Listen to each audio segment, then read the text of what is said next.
started. Carrot Top. I think I've played Carrot Top before. From Sweden. Okay. Kicks off with e4. Let's see, I played a French last time. Played a e5 recently. Sicilian. Let's try an old Sicilian. The new Sicilian. Another Sicilian. One of these days I'll learn to play the Sveshnikov, but not yet.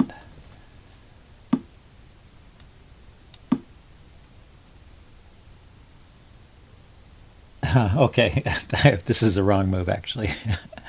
The normal move there is knight f6. To attack this pawn and force a knight to come out to c3. Okay, we transposed back into a classical Sicilian, and with the move bishop to c4, I believe this is the Fischer-Sozin attack, and the normal move is e6 there.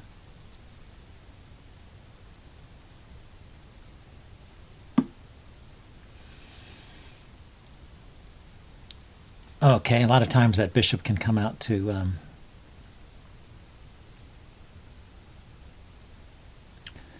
g5 as well. Let's see, I can play knight g4 here, perhaps, because there's no trick. Oh no, the queen's covering it. I can't play knight g4 because pawn on e6 blocks. So I'm just going to develop. The pawn is weak on d6. The d6 pawn is weak in this setup. I may want to just play d5 and liquidate it. Can I play that here? d5, pawn takes, knight takes, knight takes.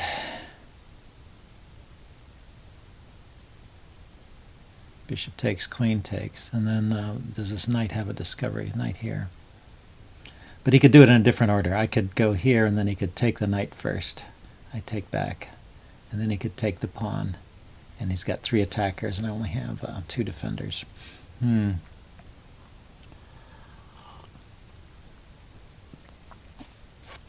So what to do?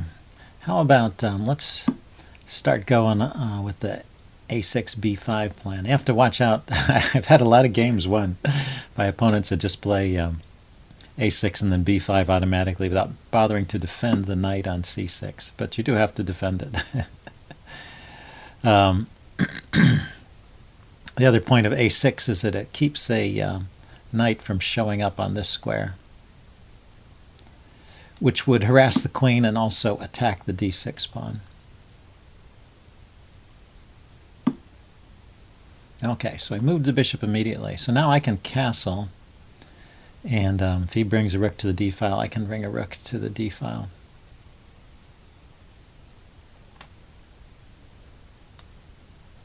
So I think I will do that. You also, in this configuration, have to worry about sacrifices on e6. So that's why you sometimes delay the development of this bishop here until you've clarified things a bit. So now I could take this knight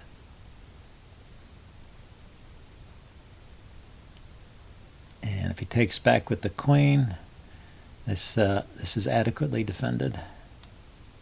And of course he could take back with the bishop as well. And then I have hopes of playing b5 and bishop to b7. And 2 defenders, no attackers. Well, 2 attackers. Okay. But the knight is not yet attacking it.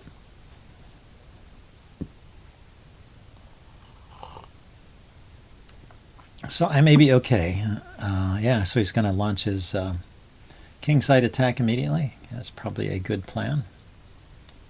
I'm going to delay responding as long as possible. I need to get my queenside counterplay going. You've got to... but now it gets dangerous. So now I want to stop the pawn from advancing.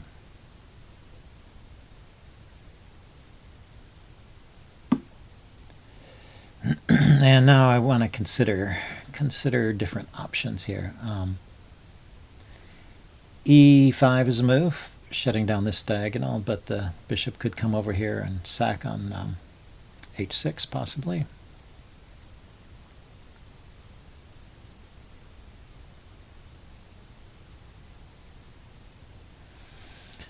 B5, B4 is a move, hitting the knight. That's kind of a loose pawn. D5 is an idea. So D5, if he takes, I can take back with the knight. Knight takes, bishop takes, pawn takes. It's a pawn sack.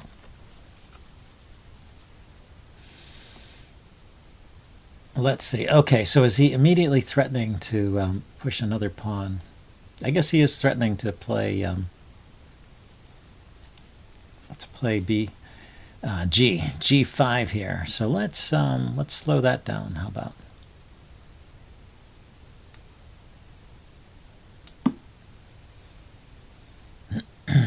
Threatening either knight G5 or bishop G5.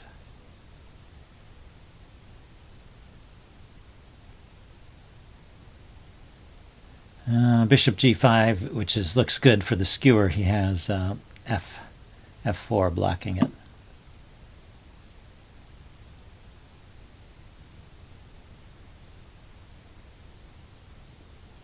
So knight G5, F4, and knight takes E4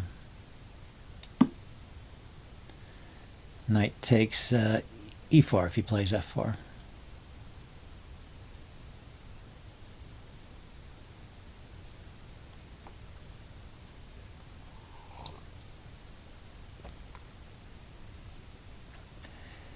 Yeah, these Sicilian positions are tricky. Okay, so now he can play announcement. He can play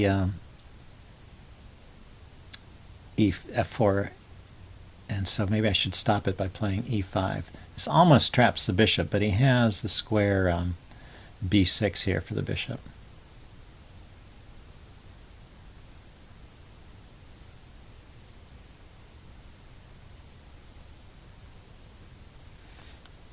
Okay, is it possible to play D5 here? D5 takes, the queen supporting the bishop. Knight takes, bishop takes, bishop takes. Nah, it's no good still.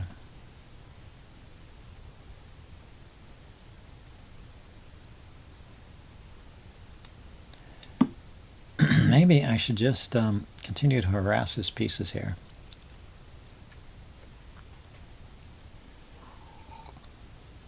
He can throw in bishop B6 here.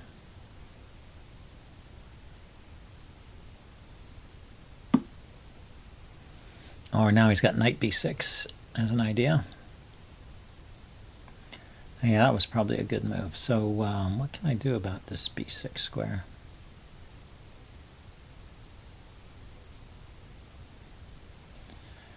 Well, on the bright side, he's slowed down his attack a bit.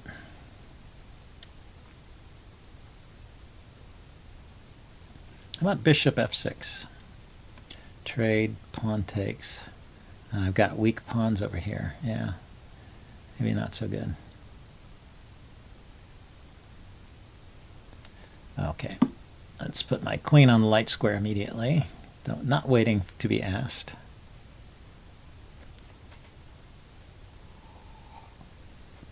Away from bishop B6, that is. And maybe rook B8. And then if bishop B6, I can play bishop to, but after rook B8, he's got bishop A7 too.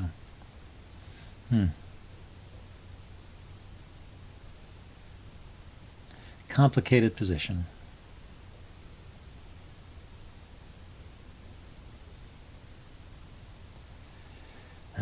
I guess I have bishop to D8, covering A6. Yeah, so this knight, the rook, rather, this rook. I'm going to put it here. I think the other rook would rather be on D8 rather than this rook. So he's maneuvered to where he's attacking the D6 pawn. That's interesting.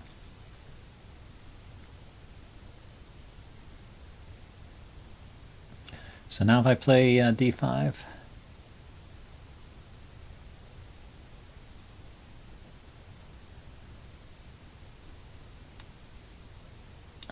I think it's playable now. That does open up this square for his knight. Yeah, he can play there. Indeed. That's a little bit uncomfortable because he's got a lot of squares here now. And not so easy. Let's go here. I kind of want to stay on this diagonal to try and keep the knight from hopping into d7, for example. That would be an embarrassing fork. And maybe I can play a5, a4, harassing his bishop.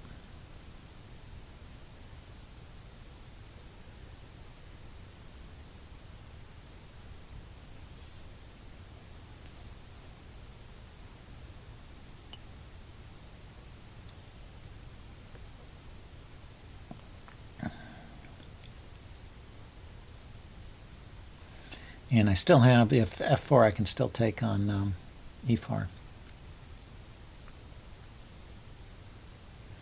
Complicated.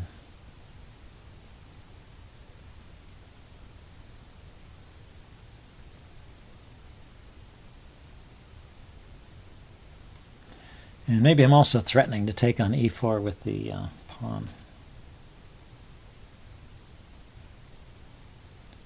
Somewhat impudently, just snatching a pawn in broad daylight.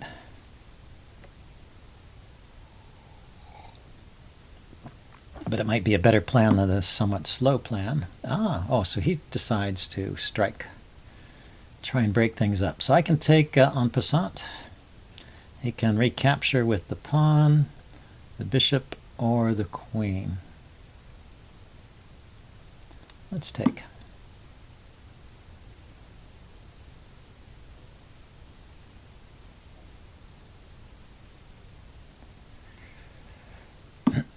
Yeah, so he takes with the bishop.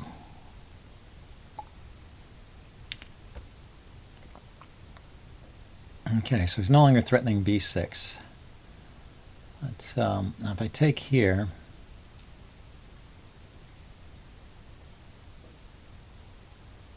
let's put a little more pressure on the knight.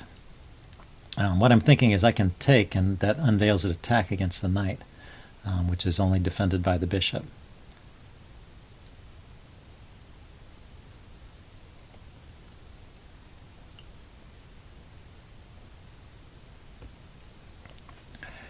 Okay, well, we've both been thinking during this game. He's used up half his time, and I've used up 3/4 of mine. I may have to start moving more quickly here. But this is a very interesting struggle.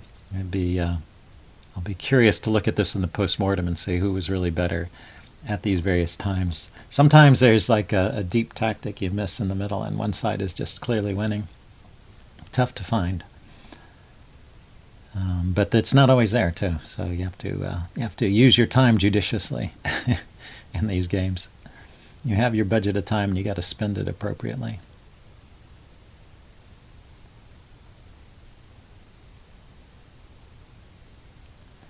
The downside of taking on e4 here is it allows bishop to c4.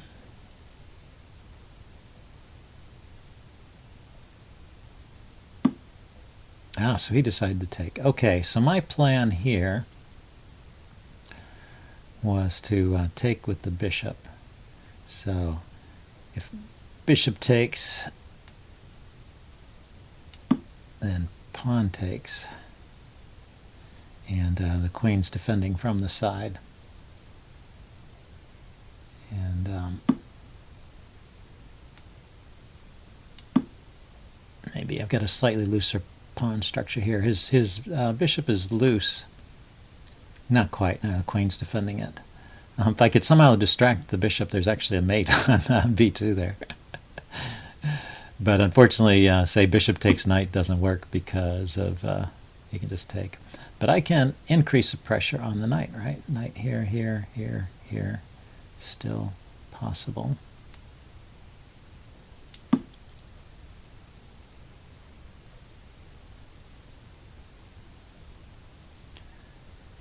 So bishop takes, rook takes, queen takes. Hitting my rook.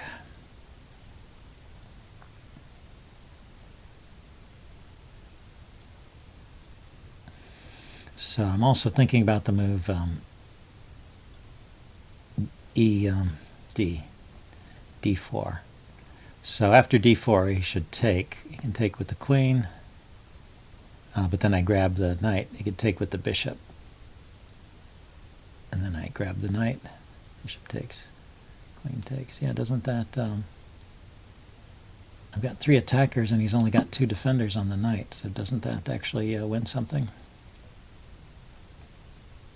I mean, he has to respond to the fork, so it's a move with tempo.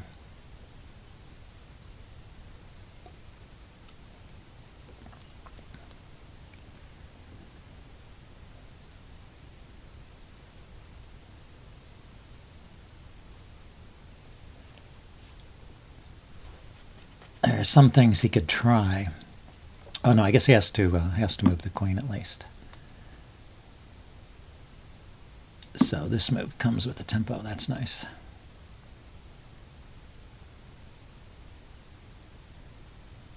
And I'm not getting mated because I have 1 escape square for my king. So for example, queen takes, bishop takes, rook here, check, takes, rook here, check. And the king has 1 escape square, and I've got a rook and a knight. And he's just got a rook. Should be winning. I'm just worried that there's like this, sometimes there's this F4 move. Time warning. Hitting my knight. But now I have an escape square on. So he has to take there. So can I distract his queen in some way? No, it's not good enough. I need something. I need to move is what I need to do before my clock runs out. So now I'm a piece up and I should be winning. But he's got a solid defensive setup here and a pawn for my knight.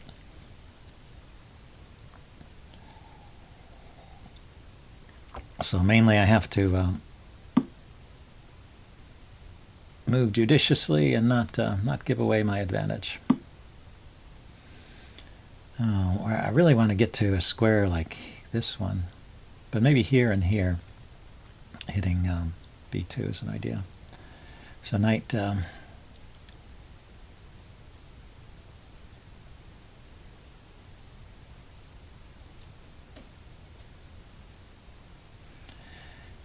knight c5 to a4. He could play b3, but that's a bit of a weakness, and then I could just charge my pawn in. And maybe I can do that anyway. Just push the pawn up there.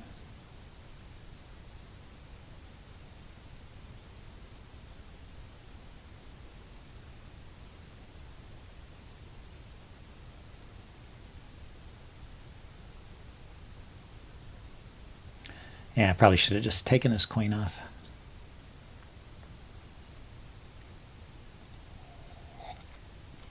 He's caught up with me on time, so we're both down to a minute. Yeah, so I thought this would be good for me.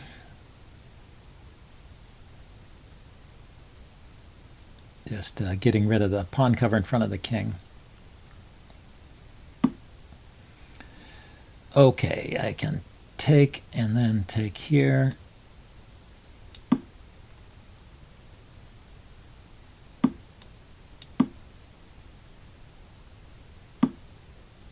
And then go after his pawns. That's you got to get your rooks active in the endgame. Try and mop up your opponent's pawns. And this is his advantage, his major advantage. He should probably defend it. That's not a defense. Check. Because of the check. You should probably defend it with the rook, I was about to say. But having the rook in front of your pawn is less than ideal, too. But this is the more dangerous pawn, so I took that one. Okay, hope you guys enjoyed that. I'll do a postmortem as usual, and see you later. Bye.